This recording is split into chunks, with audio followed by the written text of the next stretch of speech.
Hello अस्सलाम वालेकुम class 10th। क्या हाल है आप सबका। उम्मीद करता हूँ सब ठीक ठाक होंगे, एकदम अच्छी तरीके से होंगे और अच्छे से बायोलॉजी पढ़ रहे होंगे। Welcome back to my channel education with Arshman. तो आज हम पढ़ने लगे हम फॉर्निक्स एंड ईसोफेगस। इससे पहले हम लोगों ने न्यूट्रिशन एंड इम्पोर्टेंस और ह्यूमन डाइजेस्टिव सिस्टम और ओरल कैविटी पढ़ लिया है। अच्छा, मैं आपको ये सजेस्ट करूँगा कि अगर आपने ये न्यूट्रिशन वाला लेक्चर अभी तक नहीं लिया तो ठीक है, पर आप फॉर्निक्स एंड ईसोफेगस वाले लेक्चर से पहले आप ज़रूर जो है ना वो ओरल कैविटी वाला लेक्चर ज़रूर लें, क्योंकि उसमें हमने जो है स्टेप्स ऑफ स्वॉल्विंग के ट्रेकिया के बहुत ज़्यादा पढ़े, जिसका भी यहाँ पे जो है स्वॉल्विंग का मेंशन भी होगा। तो आपको पता नहीं होगा स्वॉल्विंग क्या है या स्टेप्स क्या होते हैं स्वॉल्विंग के, या स्वॉलो कैसे करते हैं। फॉर्निक्स के बारे में, बोलस क्या होता है, एपिग्लोटिस क्या होती है, उसके बारे में आपको नहीं पता होगा। तो ये मैंने सारा इस लेक्चर में ओरल कैविटी में आपको डिटेल में समझाया। तो आप से मैं पहले यही कहूँगा कि आप वो करें। और आज हम फॉर्निक्स एंड ईसोफेगस करेंगे और साथ ही साथ हम साथ में स्टमक सारा करेंगे। यहाँ से सारा स्टमक भी आज हम करेंगे। सो काफ़ी इंटरेस्टिंग और काफ़ी अच्छा लेक्चर होगा आज का। तो अभी हम स्टार्ट करते हैं फॉर्निक्स एंड ईसोफेगस का। अच्छा, हम ये स्टार्ट करने लगे थे, सबसे पहले हम फॉर्निक्स पढ़ेंगे। तो वो क्या कहते हैं ना कि fornix is a short tube like part behind oral cavity. It connects oral cavity to oesophagus and also connects nose to windpipe trachea। तो ये बात तो हमें पता है। ये देखें, जैसे हम ये बात तो हम देख चुके हैं कि जो फार्निक्स होता है यहाँ पे, ये हमारा फार्निक्स है। ये बल्कि मैंने आपको जो ओरल कैविटी में समझाया था उस डायग्राम से आपको ज़्यादा समझ आएगा सही, कि ये आपका माउथ होता है, नोज से आपकी नेजल कैविटी निकलती है और माउथ के पास आपकी ओरल कैविटी होती है। अब ये दोनों जो है ना ये जाके मिलती हैं और वो जो जगह होती है उसे फार्निक्स कहते हैं। फार्निक्स असल में हमारा गला होता है और इसमें एक छोटा सा एपिग्लोटिस होती है। तो वो यही कह रहा है कि जो फार्निक्स है ना वो एक छोटी सी ट्यूब है। अब आप ये देखें फार्निक्स में, आप ये देखें ये फार्निक्स एक छोटी सी ट्यूब है ना। यहाँ पे आपको मैं इधर से भी दिखा देता हूँ कि फार्निक्स बस ये इतना सा हिस्सा है, ये छोटी सी ट्यूब। उसके आगे ये सारा ईसोफेगस है, ये यहाँ से लेकर यहाँ तक स्टमक तक ये सारा ये ओइसोफेगस है। ये क्या है, ओइसोफेगस क्या है, फूड पाइप। अब फार्निक्स में दो होती हैं, एक हमारे पास आ जाता है ट्रैकिया विंड पाइप और एक हमारे पास आता है ओइसोफेगस फूड पाइप। अब जो हमने ओइसोफेगस फूड पाइप है ना, वो जो है सारा फूड जो आपका जो सारा आता है ना वो स्टमक तक ओइसोफेगस लेके जाता है फूड पाइप। और ये एमसीक्यूज वो बार बार पूछेंगे बोर्ड क्वेश्चन में, आप देख लीजिएगा कि जो कॉमन पैसेज है फूड और एयर का वो फार्निक्स है।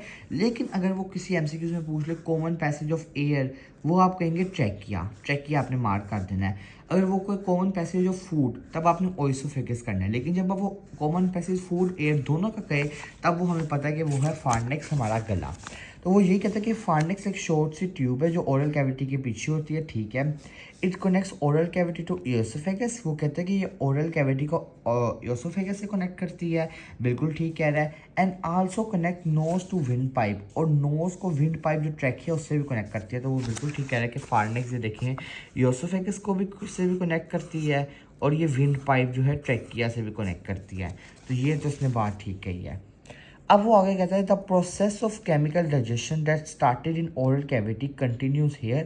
कहते हैं जो केमिकल डाइजेशन जिसमें लार्ज मॉलिक्यूल स्मॉल में टूट रहे थे, वो फार्निक्स तक उसका प्रोसेस हो रहा है। उसका प्रोसेस फार्निक्स तक भी हो रहा है। ओरल कैविटी में जो स्टार्ट हुआ था ना वो फार्निक्स तक चल रहा है। कहता है एन इम्पोर्टेंट फंक्शन ऑफ फार्निक्स। अब ये इंपॉर्टेंट फंक्शन आपने ये याद रखना क्या है, is to prevent the entry of food particles into lungs. अब ये इसमें बड़ा इंपॉर्टेंट इसमें कॉन्सेप्ट है कि वो क्या कह रहा है कि जो फार्निक्स का इंपॉर्टेंट फंक्शन है वो ये है कि जो हमारा फूड है वो कहीं ना किसी तरीके से लंग्स में, मतलब ट्रैकिया में ना चला जाए। अब ये जो मैंने आपको डायग्राम बनाई हुई है, एक सेकंड में आपको ये समझाता हूँ।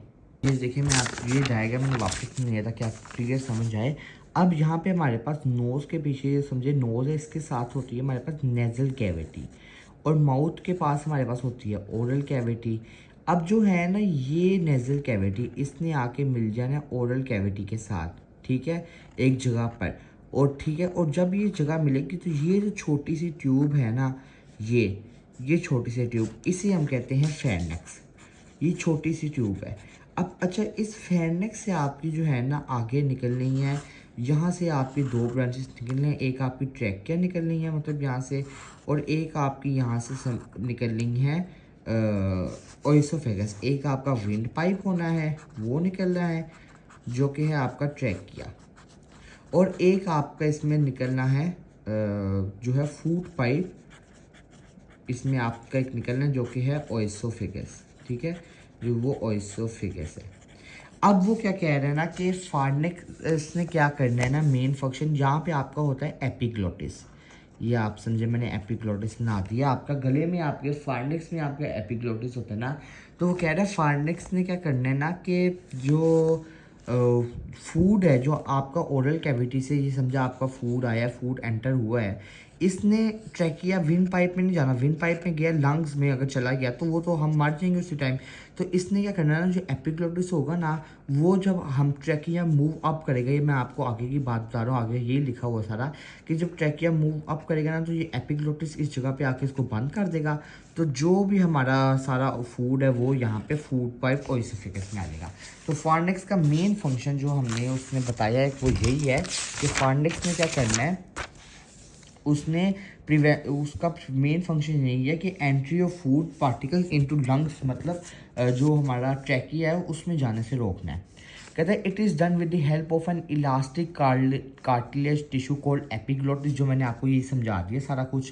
कहता है when swallowed food passes through the pharynx, swallowed food कौन सा है, जो हम निगल गए, अब जो स्वॉलेड फूड है उसने फार्नेक्स में जाना है, सबसे पहले हमारे माउथ से ओरल कैविटी में हमने उसको स्टार्च को हमने माल्टोस में तोड़ा, ब्रेकिंग हुई है, हम पढ़ चुके हैं ओरल कैविटी में, इसका आप लेक्चर लाजमी ले लें।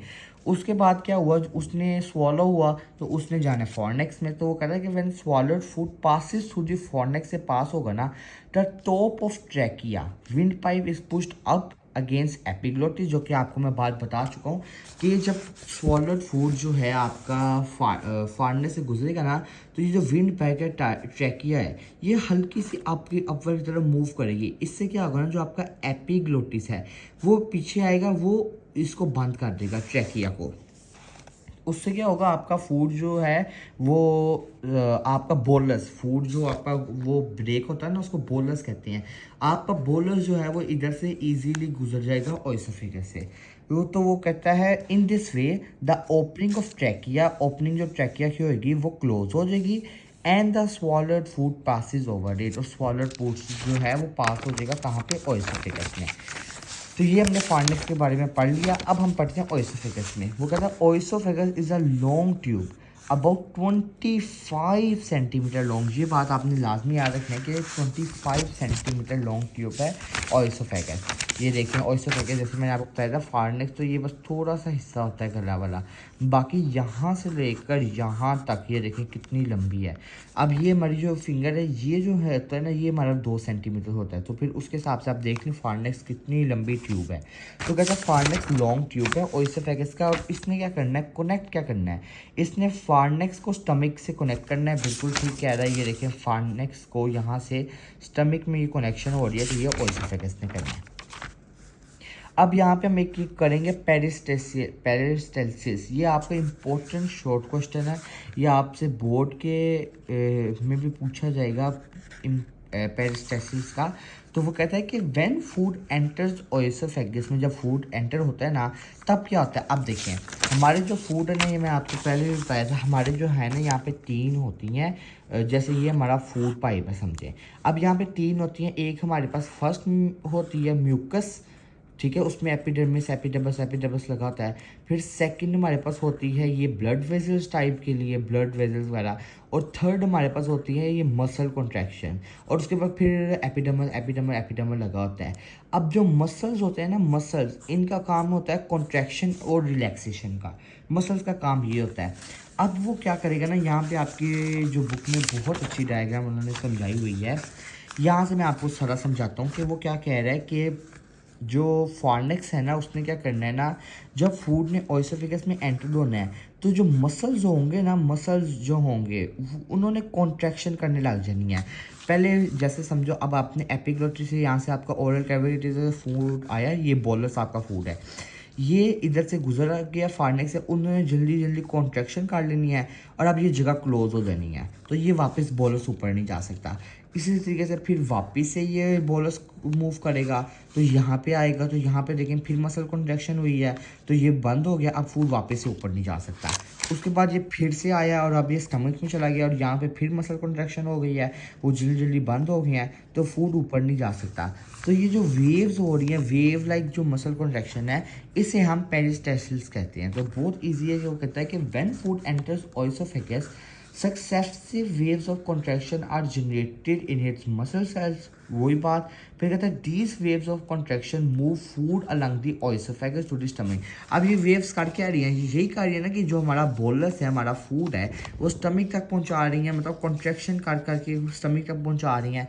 तो यही काम कह रहा है कि कहता है कि ये जो वेव्स है ना, ये कॉन्ट्रैक्शन करके फूड को ओएसोफेगस से स्टमक तक पहुंचा रही हैं। तो कहता है these waves of muscle contraction are called peristalsis. तो कहते हैं ये जो वेव्स है मसल कॉन्ट्रैक्शन की, इसे हम पेरिस्टाल्सिस कहते हैं। तो उम्मीद करता हूँ आपको ये ओएसोफेगस और फार्निक समझ आया होगा। काफ़ी इजी टॉपिक है ये दोनों। अब नेक्स्ट टॉपिक जो हम पढ़ेंगे वो होगा हमारा स्टमक, तो अब हम वो पढ़ते हैं। तो जी क्लास, अब हम स्टमक स्टार्ट करते हैं अपना टॉपिक। अब स्टमक जो टॉपिक है वो बहुत इजी है, बहुत ही ज़्यादा आपको मैं अच्छे तरीके से समझाऊंगा और आप कभी नहीं भूलेंगे। तो इसको स्टार्ट करते हैं। अच्छा, वो कहते हैं स्टमक में, ओके, ये इंपॉर्टेंट लॉन्ग क्वेश्चन है, आपने इसको लाजमी प्रिपेयर करना है, ठीक है। अब वो कहते हैं जे shape stomach is located in the upper left side of the abdominal cavity below the diaphragm. वो कहता है स्टमक जो है ना, वो उसकी जे शेप है, मतलब इस तरीके से जे शेप है, और वो बिल्कुल ठीक है। देखें स्टमक की जे शेप है ना, ये देखें, ये स्टमक की यहाँ से आपको मैं दिखाता हूँ। कहता है स्टमक की जे शेप है, ये देखें जे शेप है, और ये अपर लेफ्ट, ये देखें लास्ट साथ में लिखा हुआ कि अपर लेफ्ट साइड पे एब्डोमिनल कैविटी कौन सी ये वाली है, तो कहता है एब्डोमिनल कैविटी के अपर लेफ्ट साइड पे ये प्रेजेंट है। तो ये देखें, ये अपर लेफ्ट साइड पे हमेशा आपने याद रखना है, जो हमारा स्टमक होता है ना, वो अपर लेफ्ट साइड पे होता है, और जो लीवर होता है ना, वो राइट साइड पे, लीवर राइट साइड पे होता है हमारा, और जो स्टमक होता है ना, वो अपर लेफ्ट साइड पे हमारा स्टमक होता है। अब आप कहेंगे नहीं यार मेरा तो ऐसे राइट पे है या नहीं, तो हमने ये वो देख लिया, हम तो जो एक बंदे की बॉडी हम पढ़ रहे हैं, समझे हम है ना, तो ये मेरे सामने एक बंदे की बॉडी पड़ी है। अब इस जो बंदे का लेफ्ट है ना, वो मेरा राइट होगा, और इसका राइट मेरा लेफ्ट होगा। तो हम उसकी बॉडी के हिसाब से बता रहे हैं कि उसकी बॉडी में स्टमक जो है, वैसे स्टमक सबकी बॉडी में वो होता है लेफ्ट पे, वो होता है अपर लेफ्ट साइड पे, और लीवर होता है राइट साइड पे। इस तरीके से जैसे अब आप कोई एक्सपेरिमेंट कर लें, किसी अपने घर वालों को किसी को बुलाएं, तो आपका राइट हैंड उनका राइट नहीं, उनका लेफ्ट हैंड होगा। तो इसी तरीके से मैं बता रहा हूँ कि स्टमक जो है, हम जिस बंदे को एग्जामिन कर रहे हैं, जो हम पढ़ रहे हैं, तो अपर लेफ्ट साइड पे स्टमक प्रेजेंट होता है। और अब ये आप कहेंगे stomach present below the diaphragm. अब डायफ्राम यहाँ पे आपने दिखाई नहीं हुई इन्होंने, ये एक बहुत बड़ी सी ना ऐसे होती है डायफ्राम, ऐसे मसल्स टाइप से ऐसे होती हैं डायफ्राम यहाँ पे, तो ये उन्होंने दिखाई नहीं हुई, तो ये वैसे डायफ्राम होती है, इसे कहते हैं। अब वो कहता है the part of stomach immediately after oesophagus is called cardiac end while the part before small intestine is called pyloric end. ये बहुत उसने सिंपल चीज़ बताई है। वो कह रहा है, मैं आपको यहाँ से समझाता हूँ कि आपका ये स्टमक स्टार्ट हुआ ना, अब ये देखें यहाँ पे आपकी जो ये ओएसोफेगस था, यहाँ पे आपके मिला स्टमक से। अब कहता है कि जो ये वाला पार्ट है, जो ओएसोफेगस, और ये वाला पार्ट है जो अपर से, ये वाला पार्ट जिसने ओएसोफेगस स्टमक से जब मिला, तो इसे हम कहेंगे कार्टिक एंड, इसे हम कहेंगे कार्टिक एंड। और जो पार्ट स्टमक से स्मॉल इंटेस्टाइन को मिला रहा है, उसे हम कहेंगे पाइलोरिक एंड, ठीक है। ये देखें यहाँ पे आपको ज़्यादा क्लियर बताएगा कि ये समझिए आप ओएसोफेगस आ रहा है, तो जो ओएसोफेगस से स्टमक को मिला रहा है पार्ट, इसे हम कह रहे हैं कार्टिक एंड। ये देखें कार्टिक एंड। और जो पाइलोरिक एसिड से ये आगे, ये देखें यहाँ से आगे, यहाँ से स्मॉल इंटेस्टाइन चल जानी है, तो वो पार्ट हमारा कहलाएगा पाइलोरिक एंड, ठीक है। आपको इजी समझ आ गया होगा। अच्छा, वो कहता है at the junction of the oesophagus and stomach there is sphincter ring of muscles called cardiac sphincter और लोअर ओएसोफेगस स्पिंचर। अब ये देखें स्पिंचर का डायग्राम है, ये बहुत अच्छा एक अल्लाह ताला ने हमारे अंदर एक निज़ाम बनाया हुआ है। अब देखें, कि जब यहाँ पे होना क्या है ना कि ये जो स्पिंचर है ना ये कॉन्ट्रैक्शन खुद से नहीं कर सकते, ये हम खुद से कॉन्ट्रैक्शन नहीं कर सकते कि जब हमारा दिल करेगा हम, जैसे अब ये है मेरा हाथ की मैं खुद से कॉन्ट्रैक्शन कर सकता हूँ, आर्म है उसकी मैं खुद से मूवमेंट कर सकता हूँ, लेकिन जो ये कार्डियक स्पिंचर है इनको मैं खुद से इनकी कॉन्ट्रैक्शन नहीं कर सकता, खुद से मूवमेंट नहीं कर सकता है। इनकी मूवमेंट का वो नहीं है कि जब ओइसोफेगस से जब फूड ने आना है ना इसके अंदर, तो जब फूड ने आना है तब इसमें थोड़ी कॉन्ट्रैक्शन होनी है, इसने खुल जाना है, और जैसे ही फूड ने अंदर चल जाना है तो यहाँ से इसने बंद हो जाना है ताकि फूड वापस ओइसोफेगस में ना जा सके। तो इसमें ये कार्डियक स्पिंचर में ये होना है, और पायलट स्पिंचर में ये होना है कि जब फूड ने इधर से टूट टूट के जो अंदर हुआ प्रोसेस वगैरह हो के इधर आना है तो पायलट स्पिंचर ने कॉन्ट्रैक्शन के जरिए खुल जाना है खुद से जब फूड आएगा, और जैसे ही फूड ने चल जाना स्मॉल इंटेस्टाइन में तो इसने हो जाना है वापस से बंद। तो ये कितना एक अच्छा सा निज़ाम है कि आपका जैसे फूड आया कार्डियक स्पिंचर खुल गया और फिर फूड अंदर ये बंद, ऐसे पायलट स्पिंचर से फूड गया ये बंद हो गया, अब ये वापस से फूड ऊपर नीचे नहीं हो सकता। तो ये याद रखना कि ओइसोफेगस से स्टमक को जो चीज़ मिला रही है वो है कार्डिक एंड, और जो स्टमक से इंटेस्टाइन स्मॉल इंटेस्टाइन में मारा जा रहा है वो है पायलोरिक एंड, और बाकी इनकी मैंने स्पिंचर का भी आपको बता दिया। तो उसमें ये क्या कह रहे हैं ना कि there is sphincter ring of muscles, जो मैंने बताया मसल्स का रिंग होते हैं जो कॉन्ट्रैक्शन करते हैं, कोल्ड कार्डियक पिंचर। अच्छा, इसको आप लोअर ओइसोफेगल पिंचर भी कह सकते हैं, अगर आपने कहना हो तो लोअर ओइसोफेगल पिंचर भी कह सकते हैं।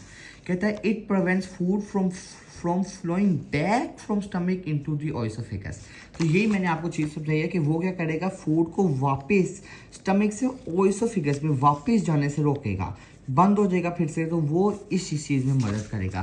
कहते हैं इसी तरीके से पायलोरिक स्पिंचर भी है जो कि प्रेजेंट होता है present between stomach and small intestine, जो कि स्टमक और स्मॉल इंटेस्टाइन के दरमियान में प्रेजेंट होता है। और इसमें जो पायलोरिक स्पिंचर है उसने क्या काम करना है, पायलोरिक स्पिंचर ने इसमें भी वही काम है कि इसने जो है स्मॉल इंटेस्टाइन से फूड वापस जो जा रहा है स्टमक में उसको जाने से रोकना है। तो ये आपको इतनी बात तो समझ आ गई होगी कि ये जो जे शेप है और ये इजी चीज़ थी। आगे हम इसके स्टमक की और पढ़ते हैं कि वो कहता है कि stomach is responsible for the mechanical and partial chemical digestion of food. ये तो हम पढ़ चुके हैं कि स्टमक मैकेनिकल डाइजेशन जो होगी जो हमारे माउथ में हो जाएगी, माउथ में एक तो ये मैकेनिकल डाइजेशन है, और यहाँ पे स्टमक में भी आपकी कंप्लीट डाइजेशन नहीं होगी, पार्शियल केमिकल डाइजेशन होगी। मतलब अगर आपका समझे मॉलिक्यूल है कोई एक बहुत बड़ा, तो समझे बहुत बड़ा कोई मॉलिक्यूल है, ये देखें ये कोई समझे बहुत बड़ा मॉलिक्यूल है आपका, तो इसकी कंप्लीट डाइजेशन नहीं होगी, ये टूट के थोड़ा इस तरीके से हो जाएगा, थोड़े थोड़े चेन्स में बन सकता है, आपको ऐसे करके ना छोटा हो जाएगा, पर इसकी ये जो बोन्स हमने तोड़नी है ये नहीं टूटेंगी, पार्शियल केमिकल डाइजेशन होगी इसमें। कंप्लीट जो इसकी डाइजेशन होगी ना वो स्मॉल इंटेस्टाइन में ही जाके होगी। तो वो कहते हैं कि स्टमक क्या करेगा ना, रिस्पॉन्सिबल है मैकेनिकल और पार्शियल केमिकल डाइजेशन के लिए। इट आल्सो स्टोर्स फूड, हाँ तो ये बिल्कुल सही बात है, फूड भी स्टोर करता है, तो हमारा खाना जब पेट भर जाता है, और ये कम से कम 3 से 4 घंटे के लिए फूड स्टोर करता है, वो आगे बात लिखी हुई है वो भी आप पढ़ेंगे, तो ये सही बात लिखी हुई है कि फूड स्टोर करता है। अब कहता था walls of stomach are made of thick smooth muscles. अब वो ये यहाँ पे एक बात समझने मिली है, मैं आपको समझाता हूँ। अच्छा, ये मैंने एक स्टमक बनाया है, अच्छा तो नहीं बना लेकिन चलें जिस तरीके से बन गया उस तरीके का आप गुजारा करने वाला है। अब वो क्या कह रहे हैं ना यहाँ पे कि जो हमारे पास यहाँ पे जो स्टमक की वॉल्स है ना, जो स्टमक की वॉल्स वो थिक स्मूथ मसल से बनी है। The walls of stomach are made of thick smooth muscles. कहता है when food arrives in stomach, अब जब ओइसोफेगस से फूड आया स्टमक के अंदर तब क्या होता है, वो कहते हैं जब फूड अराइव करते हैं स्टमक में, दीज मसल्स कॉन्ट्रैक्ट राइगरसली। अब मैं आपको ये चीज़ समझाता हूँ। अब वो क्या कह रहा है, ये आपका समझे यहाँ पे आपका लगा हुआ है कार्डियटिक एंड, और ये है आपका कार्डियक स्पिंचर, ठीक है, कार्डियक स्पिंचर है। अब आपका यहाँ से बोलस आया, बोलस फूड को हम निकालते हैं तो बोलस आया आपका अंदर, ठीक है, और यहाँ पे आपके इस तरफ आपका लगा हुआ है, आपका यहाँ पे लगा हुआ है पायलोरिक स्पिंचर, ठीक है। और अब कह रहा है बोलस आया अंदर, अभी पायलोरिक स्पिंचर के पास फूड नहीं आया क्योंकि बीच में इसने ब्रेक डाउन नहीं है। अब हमारा कार्डिक स्पिंचर भी बंद है, बाइलोरिक स्पिंचर भी बंद है। अब वो क्या कह रहे हैं ना कि जो मसल डाइजेस्ट, ये जो हमारा स्टमक होता है ना, इसकी जो मसल्स होती हैं ये ऐसे पतली पतली नहीं, ये थिक वॉल होती हैं। समझे, ये हमारा मसल है ना, अगर ये हमारा स्टमक है तो इसकी जो वॉल है वो बड़ी थिक वॉल है, थिक वॉल है। तो उसकी जो थिक वॉल है ना, अब उसमें मसल्स से बनी हुई है वो। तो अब जाहिर सी बात है, जब हमारे बोलस ने इधर अंदर आना है तो इसने तो वाइग्रेसली कॉन्ट्रैक्शन करना स्टार्ट कर देनी है, वाइग्रेसली इनका ब्रेकडाउन स्टार्ट कर देना है। तो वो यही चीज़ यहाँ पे भी बता रहा है कि स्टमक की वॉल बहुत ज़्यादा स्मूथ थिक मसल से बनी होती है। तो जब फूड एंटर करता है ना स्टमक के अंदर, when the food arrives in stomach these muscles contract ड्राइगर्स, बहुत ज़्यादा बुरे तरीके से कॉन्ट्रैक्ट करती हैं। फिर कहता है their contraction help in the churning break down of food into smaller particles. अब इस सारे प्रोसेस को जो मैंने आपको समझाया इसे हम कहते हैं चर्निंग। ठीक है, चर्निंग क्या है कि जब आपका बोलस ने अंदर आना है तो कार्डिक का आपका स्पिंचर बंद हो गया, यहाँ से आपका पाइलोटिक स्पिंचर बंद हो गया। तो अंदर ये बोलस है, इसकी वाइग्रेसली जो है ना इसकी कॉन्ट्रैक्शन होनी है। तो उस कॉन्ट्रैक्शन को हम कहते हैं चनिक, जिसमें लार्जर जो बोलस है ये बन जाएगा। फिर आपका बोलस जो है वो जब स्मॉल टाइम में आएगा तो वो बन जाएगा कायम, वो बन जाएगा कायम। ठीक है, यहाँ पे नहीं आप भी इस पैराग्राफ में मेंशन, लेकिन इसी टॉपिक में हम आगे कायम पढ़ेंगे। तो वो कायम में बोलस जो है आपका बन जाएगा। कायम क्या होगा, सूप लाइक मिक्सचर आपका होगा। ठीक है, सूप लाइक सा मिक्सचर होगा, मतलब लिक्विड। जैसे आप देखें चनिंग क्या है, आपने समझा कोई ग्राइंडर मशीन है उसमें कोई चीज़ डाली तो उसका क्या पेस्ट सा लिक्विड सा बन जाता है। तो वही वो कह रहा है कि यहाँ पे भी यही होना है कि आपने समझे मशीन में डाल दिया बोलस, आपने स्टमक मशीन है और मशीन में इसका ग्राइंडर हो रहा है, इसका पूरी चनिंग हो रही है, ब्रेक डाउन हो रही है। और जब आप इसने निकल लेना स्मॉल इंटेस्टाइन में आना तो वो कायम की शक्ल में होगा, सूप लाइक मिक्सचर की शक्ल में होगा। ये उसने चीज़ बताई है कि breaking of food into smaller particles में कहता है heat is also produce due to this churning. सीधी सी बात है, हीट भी प्रोड्यूस होगी। और कहता है this heat helps to melt the lipids. और ये हीट क्या हेल्प करेगी, ये हीट जो है हमारी लिपिड्स को मेल्ट करने में हेल्प करेगी। तो ये बड़ा इजी टॉपिक है स्टमक का, बस आपने ये चर्निंग का प्रोसेस याद रखना है इसमें। बाकी तो ये एंड्स बहुत ईजी बात लिखी है फर्स्ट 2 पैराग्राफ्स में। अब नेक्स्ट हम बात करते हैं, ये है मैनी स्मॉल गैस्ट्रिक ग्लैंड्स। अब ये आपको ज़रा लंबी बात समझनी पड़ेगी, यहाँ पे मैं स्टमक का एक बड़ा स्ट्रक्चर बना के आपको वो बात समझाता हूँ। अच्छा क्लास, स्टमक का स्ट्रक्चर तो वैसे ये स्टमक होता है जे शेप, बट मेरी पता नहीं कौन सी ज़ेब्रा शेप बन गई है, पर उसको छोड़ते हैं हम फिलहाल। तो हम अब आगे ये स्टमक को स्ट्रक्चर में आपको मैं बताता हूँ क्या बताने लगा वो। अब जो है ना हमारी स्टमक है, इसमें आपको मैं एक इम्पोर्टेंट चीज़ बताता हूँ कि अंदर जो है ना, जैसे मैंने जब ये मैं कर रहा था प्रैक्टिस, तो ये आपको बताते हैं अंदर जो है ना हमारे स्टमक के, ये एक लेयर बनी होती है इस तरीके से ना, ये स्मॉल सेल्स की यहाँ पे हमारे स्टमक के अंदर एक ऐसे करके लेयर बनी होती है। ये देखिए, ये मैं दिखाता हूँ, ऐसे ऐसे करके आपकी पूरी यहाँ पे जो स्टमक की वॉल है ना उसके बिल्कुल करीब करके ये आपके पास लेयर बनी होती है। अब गैस्ट्रिक ग्लैंड क्या है या गैस्ट्रिक जूस क्या है, इसको समझने के लिए आदमी ये लेयर को समझना बहुत ज़्यादा इम्पोर्टेंट है। कि अब जो इसमें 3 तरीके के सेल्स दिखाने ना, उसको अब मैं आपको डिफरेंस वैसे बता दूंगा। कि सबसे पहले आपके ना इस पे रेड कलर के सेल्स होते हैं, चलिए उसको हम ये पिंक हाईलाइटर से शो करा देते हैं। रेड, आप समझें ये पिंक नहीं, ये रेड कलर के सेल्स हैं। मैं आपको दिखाता हूँ, एक मिनट, ये मैं कुछ बना लूँ रेड कलर के सेल्स। अच्छा, आप समझे ये पिंक नहीं, ये रेड कलर का, रेड कलर होता है ना इसलिए बता रहा हूँ।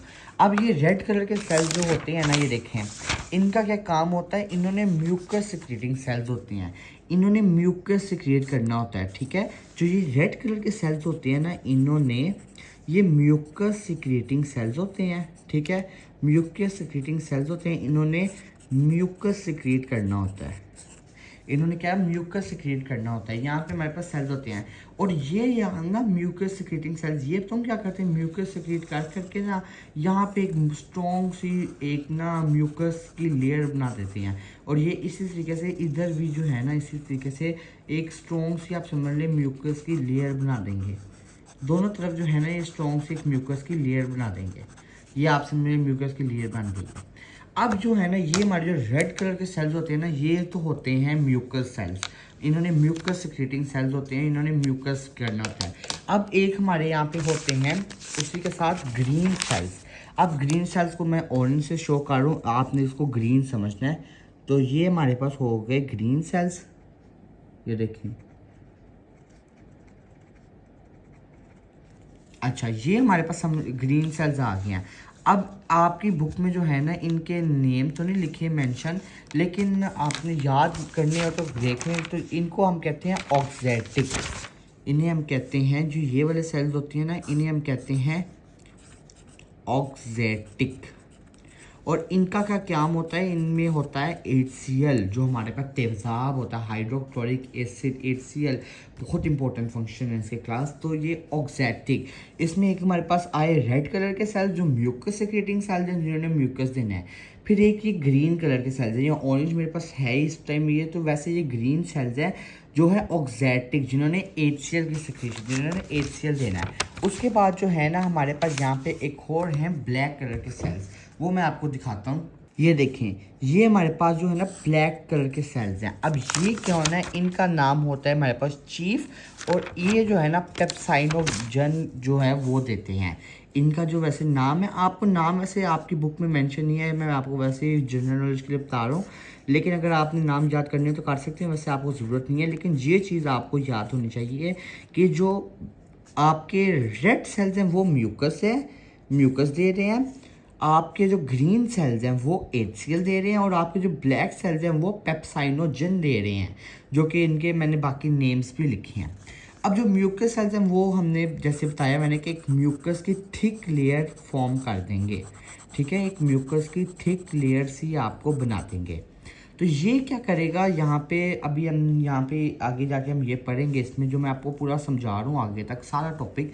यहाँ पे जो है ना हमारा पेप्साइनोजन, ये अनएक्टिव, ये एक इंजाइम है, और ये अनएक्टिव इंजाइम है, ठीक है। ये समझ लें, ये जो है बना दी मैंने एपी, ये अनएक्टिव इंजाइम है। ये जो पेप्सोजन है हमारा, ये अनएक्टिव इंजाइम है, अभी ये एक्टिव नहीं है, इसको हमें एक्टिव करना है। और ये एक्टिव होके पेप्सिन बन जाएगा। और ये कैसे एक्टिव होगा कि ये देखें, ये हमारे पास है ना, तो ये जो HCl है, वो जो है ना HCl, जो पेप्साइनोजन है ना हमारे पास, पेप्साइनोजन, वो HCl से रिएक्ट करेगा, HCl इसके साथ रिएक्ट करेगा, और फिर HCl जो है इसको पेप्सिन बना देगा।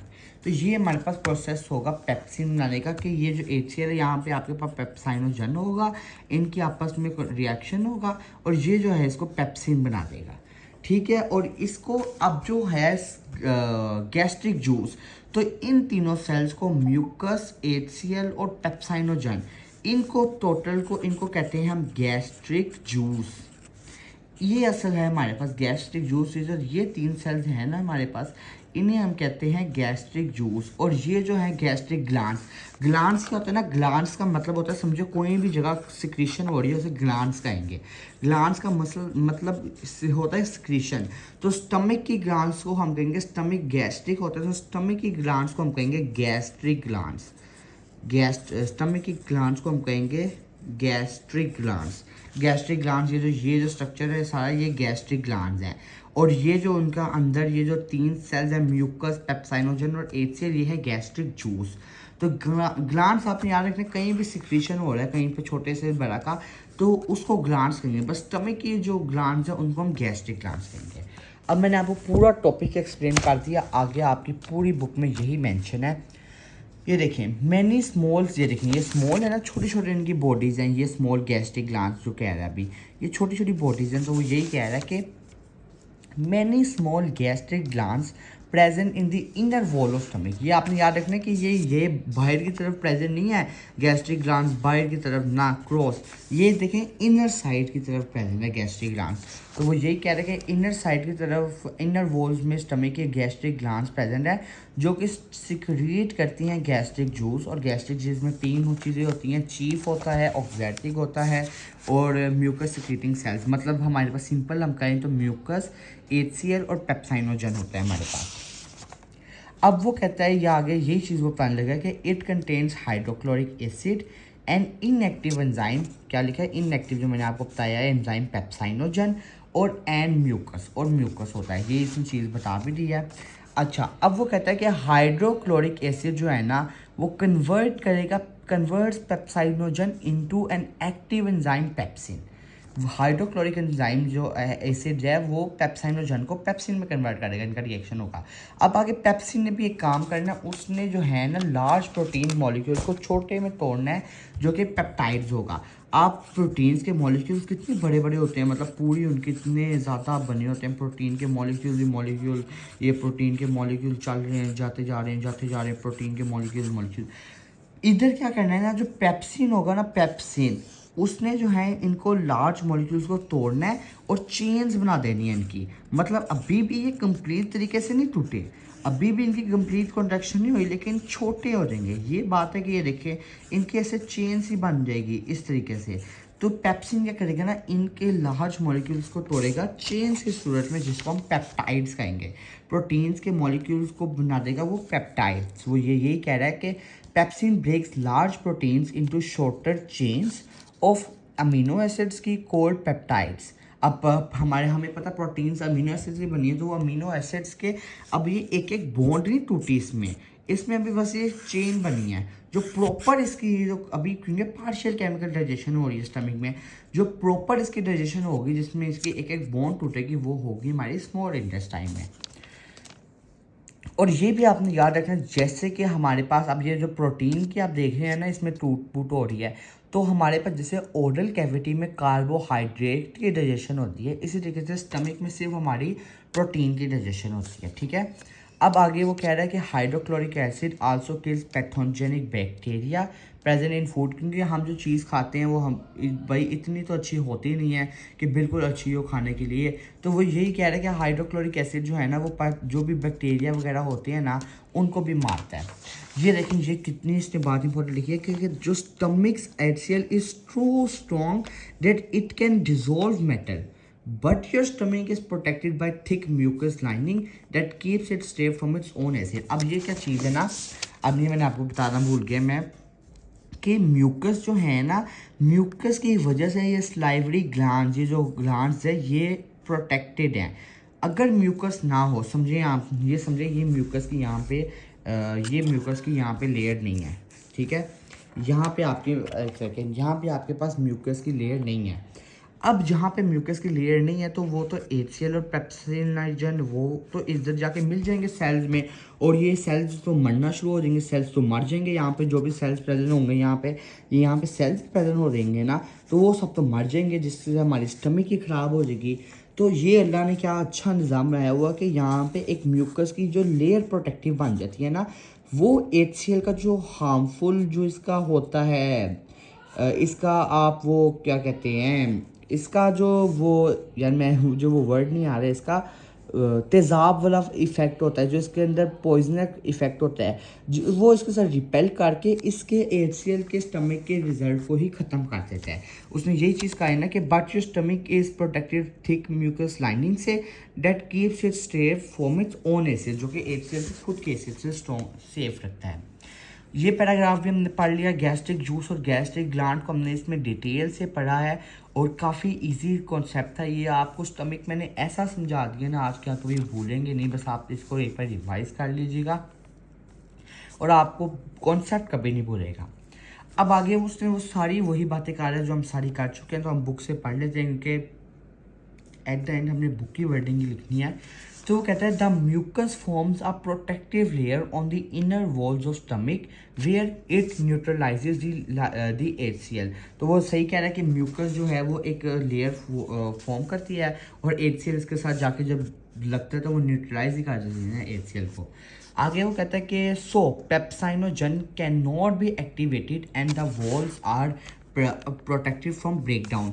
तो वो कहता है कि जो पेप्साइनोजन है ना, इसकी वजह से HCl जब न्यूट्रलाइज हो जाता है तो तब पेप्साइनोजन तब नहीं एक्टिव होता, तब इनएक्टिव ही रहता है। और जब पेप्साइनोजन इनएक्टिव रहेगा, HCl का हार्मफुल इफेक्ट पॉइजन खत्म हो जाएगा, तो ये म्यूकस की लेयर भी ऐसे की ऐसी रहेगी, ये अंदर नहीं जाएंगे, जिसकी वजह से जो हमारी लेयर है वो बची रहेगी और जो हमारे यहाँ पे अंदर सेल्स हैं वो ब्रेक डाउन से बचे रहेंगे।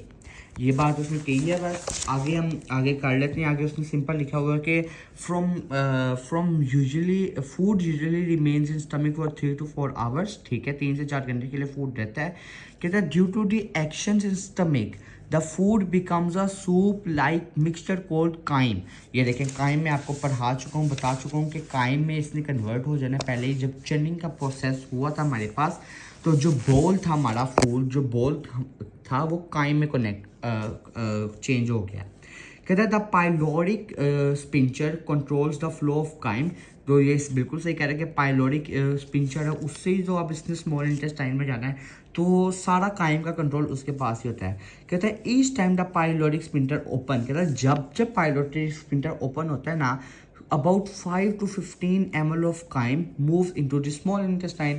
कहता है जब जब पाइलोरिक स्पिंटर ओपन होता है ना, कम से कम 5 से 15 मिलीलीटर जो काइम है ना, वो सूप लाइक जो मिक्सचर है वो स्मॉल इंटेस्टाइन में चल जाता है, जिसमें फिर उसकी प्रॉपर इसकी केमिकलाइजेशन होके सारी चीज़ें टूट फूट जाती हैं। तो उम्मीद करता हूँ आपको लेक्चर समझ आएगा। ये देखिए यहाँ पे उसने गैस्ट्रिक ग्लैंड्स जैसे मैंने आपको बना के दिखाई हैं स्टमक के अंदर, उसने बस ये माइक्रोस्कोपी किया हुआ है, वैसे यही ग्लैंड्स हैं ये देखें। और ये उसने बताया कि ports of gland, mucus secreting cells बताया, फिर उसने एफसीएल सिक्रेटिंग सेल्स जिसे हम ऑक्सैटिक कहते हैं, पेप्साइनोजन सिक्रेटिंग सेल्स जिसे हम चीफ कहते हैं, और ये उसने टोटल गैस्ट्रिक ग्लैंड बताया और ये स्ट्रक्चर ऑफ स्टमक। अगर आपने डायग्राम बनानी हो ना स्टमक में, तो एक आप 2 डायग्राम्स बनाने, एक आप ये वाली डायग्राम बना लें, ठीक है, स्टमक की, जब आपने फर्स्ट पैराग्राफ मेंशन करना है। और एक जो मैंने आपको ये डायग्राम नीट करके बताई है ना, ये आप नीट करके बना लीजिएगा। म्यूकस लेयर बनाइएगा, अंदर ये आप बनाइएगा, उसके बाद सेल्स उसमें रेड रेड ये ग्रीन्स दिखाइएगा इस तरीके से, HCl पेप्साइनोजन। तो ये आप डायग्राम बनाएं, आपको बहुत इफेक्टिव एग्जामिनर आपकी डायग्राम देख के ही आपको मार्क्स देगा कि इसने पूरा। अगर आप ये चीज़ें आपको याद नहीं करनी तो ठीक है, पर अगर आप ये ऑक्सैटिक नेम्स याद कर लेना चीफ भी, तो एग्जामिनर इम्प्रेस हो जाएगा और आपको फुल मार्क्स देगा।